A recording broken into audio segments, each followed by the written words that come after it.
Members of Reo Speedwagon came back together for a special concert on June 14th of 2025.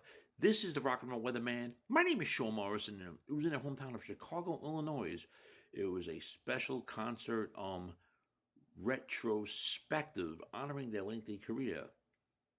And to quote one of the band's song titles, it was like being lost in a dream, being there on the campus of the University of Illinois as the musicians moved through a set that put heavy emphasis on obscurities and deeper cuts from the Reo catalog, including the title track from the 1974 album as well that they did release. They did have some from High Infidelity too, and then they did have RSB Wagon members past and present. Believe it or not, Terry Luttrell, who was on the 1971 self-titled debut album, helped kick the night off, featuring 4 tracks with the Reo Classics Band, which they performed stuff from the group's first 3 albums. Then he was joined by early guitarist Steve Scorfini for a song called Gypsy Woman's Passion from the debut record, and he shared, as Luttrell described the crowd, Reo had moved through its share of members in the early years leading up to the first album, particularly when it came to guitar players.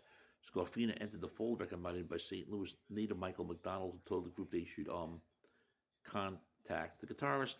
The songs they would write eventually for their eventual debut material, which reflected the civil unrest and global strife the world was going through. They became the poster boys with students with democratic society right there on campus. That's what Terry told the crowd as he introduced an anti-establishment man from the first record. We played for rallies on top of rallies, cut on the quad, you name it, we were there. It was prompted us to write a protest song, and then it was a thread of storytelling which carried through the night, bringing context to songs from the band's catalog.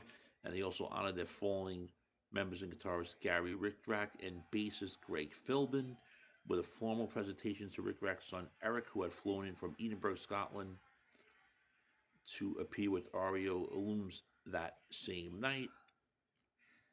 And they had a lot of music to get to, and he said, "Let's get back to the rock," and that's what they did. And the stage dark and stormy sounds to begin the arena.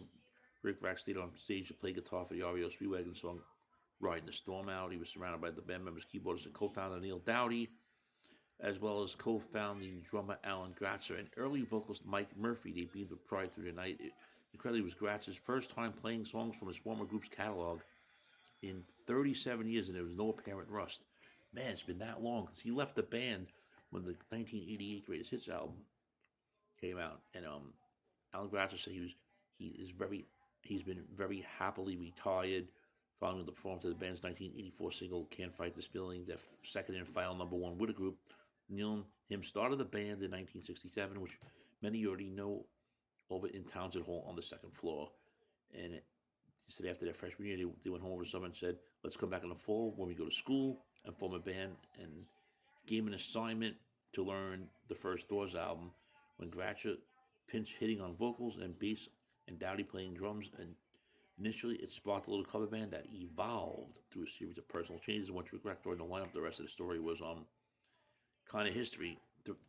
Even though Dowdy didn't crawl behind the kit, even though he comically threatened to, Gratzer took the Phil Collins approach for the Saturday evening's gig, singing and drumming on a cover of the 20th Century Fox to give the audience a brief taste of what it might have been if they remained just a cover band. Now that makes sense why they did a Doors cover song when I was reading the set list. It sounded not too shabby, but thankfully they had larger goals.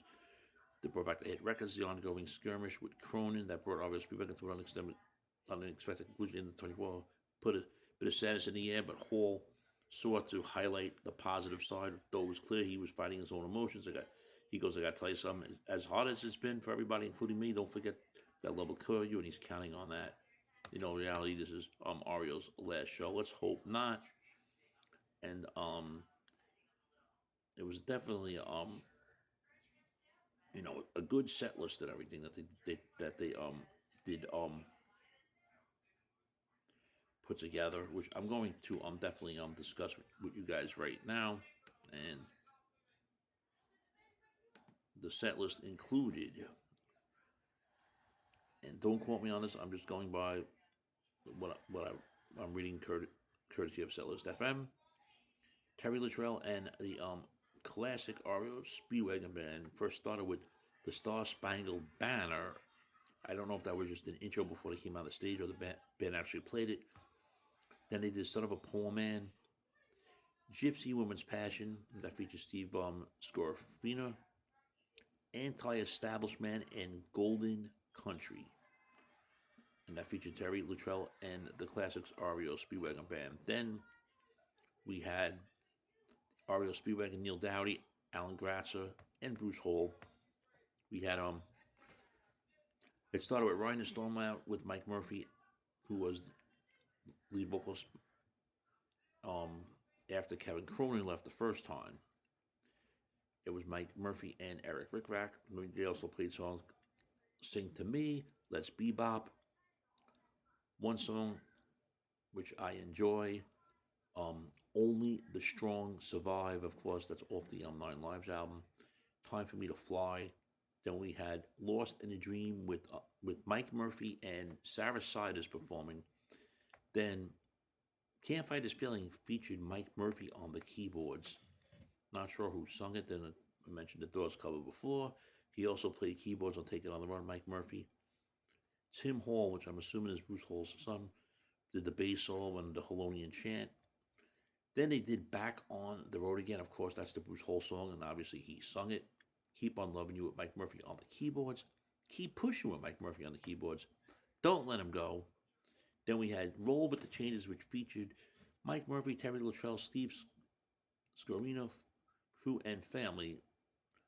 And then the encore was a song called 157 Riverside Avenue, which featured Terry Luttrell, Mike Murphy, and Steve Scorfina. Friends, if you're not subscribed to the Sean Morrison YouTube channel, please do so. Everyone else out to subscribe. We thank you very much for the continued love, honor, and support. It is greatly appreciated. That was the way to honor the legacy of REO Speedwagon. And if that wasn't an REO Speedwagon concert, then what can I tell you? You know, Kevin Cronin obviously was not there. It's probably because he's on the Brotherhood of Rock tour with Styx and Don Felder. Would he have shown up with everything that, if there was no Brotherhood of Rock tour, would he have shown up? My personal opinion is no, because he got this band to break up because of the bullshit, and you can check my videos for that. So, friends, what do you think about the members of REO Speedwagon performing this farewell show in Champaign, Illinois at the State Farm Center? Hopefully we'll see them do other shows elsewhere. Your thoughts, friends? Shame, shame, shame.